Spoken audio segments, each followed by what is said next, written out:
So I got asked by a founder, what mistakes am I making that I'm not even aware of? I've thought about a list of mistakes on the one hand from personal experience, but also from talking to friends that are founders and from other startups that I've talked to in the past.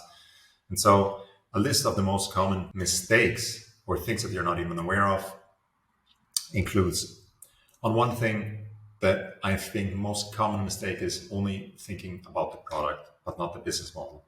So spending too much time just on the product, but not the gears of the business model and everything that is around it. So that's the one thing. Then you need to think, very important, you need to think about the utility of what you're doing and ensure that it is a factor X better, at least in one to, let's say, two, three dimensions compared to competitors or alternatives that the user could go for. Then you need to understand your business model and also the cash flow. This is very important. So understand, how do my revenues change if, for example, I increase my price by 1% or if I decrease it by 1%? How do they change if I get paid one day earlier or later, or if I have to pay my bills one day earlier or later? Basically, all those factors that affect cash flow, I should be well aware how my revenues, how my P&L, how my cash flow changes if I adjust those factors. And that will help you very much to define your business model in terms of cash, but also it allows you to grow from your own cash flow and not necessarily to have to go and ask for investment, or you may be able to ask for smaller investments and of course, therefore giving up less equity. Another mistake is to not budget customer acquisition costs. So like I mentioned, sometimes you just think about the product, but you don't think about how much is it going to cost me to market it, to bring it to the people, to the users, to the clients. So you need to have a very clear understanding what it will cost you to get awareness and to close a customer, independent of whether it's a B2C customer or a B2B customer.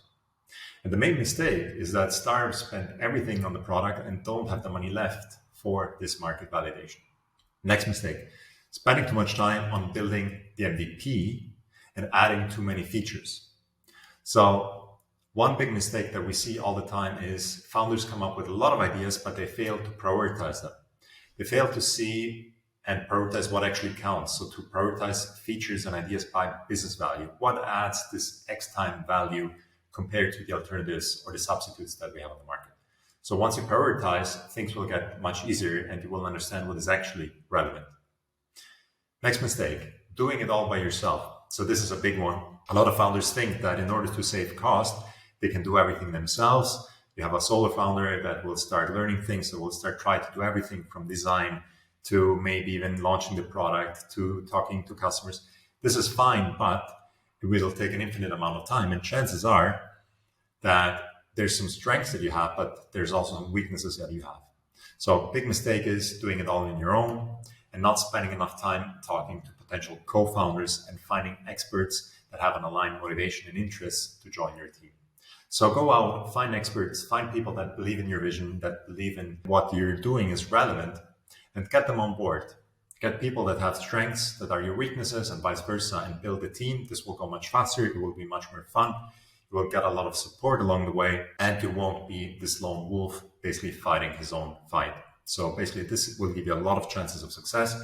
And I can't stress this enough. Go and find experts, go and find a strong team. Then next question or next mistake that is aligned with that is being greedy about the equity at the beginning. This kind of goes hand in hand with not onboarding additional co-founders. So don't be greedy with your equity. Your equity is only worth something once the pie has a certain size. So once your company has a certain size.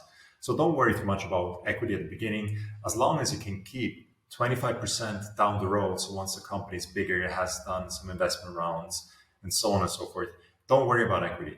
It's all about getting value to the customers, getting paid back by getting revenues, by having a company that grows, and then worry about equity. But don't make it your main concern at the beginning, especially when thinking about whether you should onboard additional founders, additional experts, and additional knowledge. Next mistake, also very important, not talking to competitors, to investors, or to industry experts. The more you talk about your idea, the more you share it, the more you get feedback, the more you get honest feedback and listen to the things that are said, the more insights you will get to also understand, is this thing that I'm doing relevant? Is it something that's already out there? that is saturated in the market, and what is the value that this provides. So this is something you want to do at the very beginning. The last thing you want to do is spend a lot of time, a lot of money, a lot of effort into building a product that you then find out when it's finally launched, when you come out into the open, that it's not relevant, that it has no value, maybe that it's been done many times before, and maybe that it's failed many times before. So you really want to talk to the people that have a good insight of the industry, of the things they're doing, and potential investors. Why? Because they see a lot of cases, and they will be the first ones, if this sounds interesting, to tell you about. One final mistake is that you do not validate your assumptions religiously.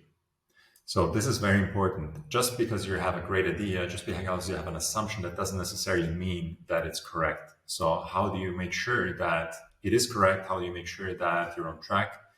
Go out, talk to people, and validate it. This will give you a huge edge when you compare, your planned numbers with the actuals, and will give you also massive credibility with your investors. You need to have a very good idea of what is the plan, what are my KPIs that I'm planning to get. Go into the market, try and get the background, try and validate all those numbers, be it your costs, be it how much it costs to acquire customers, be it potential growth rates. Try and get the foundation of those numbers and the underlying assumptions as right as possible by validating by comparing on the market.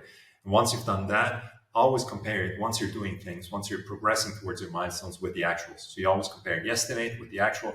And of course, the closer you are, the higher will be your credibility with the investors, with your team, with your co-founders. Why? Because it will see that you've done your homework, that it didn't come out of the sky.